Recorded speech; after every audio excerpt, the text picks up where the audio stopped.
जय श्री कृष्ण, जय श्री राम, हर हर महादेव। आज मैं आप लोगों को बहुत ही भावुक बेटी कन्यादान गीत सुनाने जा रहे हैं। अगर मेरी गीत अच्छी लगे तो मेरे चैनल को सब्सक्राइब कीजिएगा, लाइक कीजिएगा, शेयर कीजिएगा।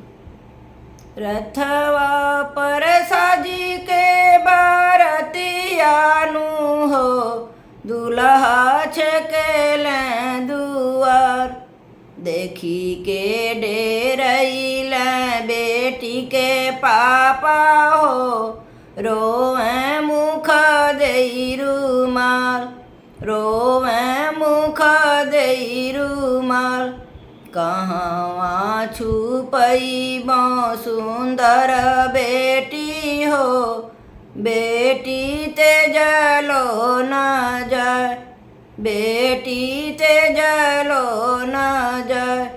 दुआरे पर अइले समधि लोग हो, आई छेकेले दुआर, आई छेकेले दुआर।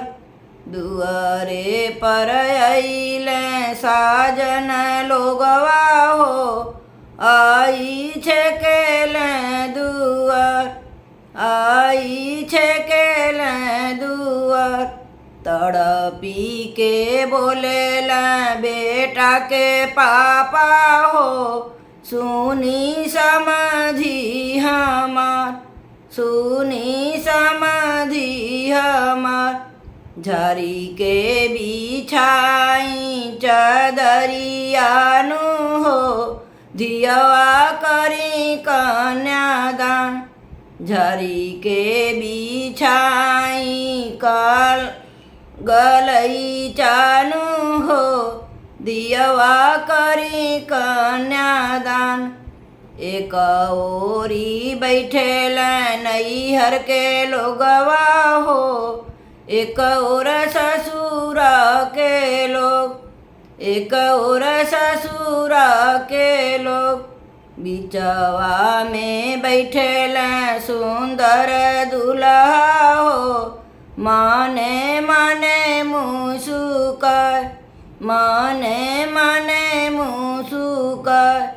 रोवता उठल नैहर के लोगवा हो, हंसत ससुरा के लोग, हंसत ससुरा के लोग। ताली ठोकत उठेल सुंदर दुल्हा हो, शुभवा भैली हमार, दुल्हनी भैली हमार।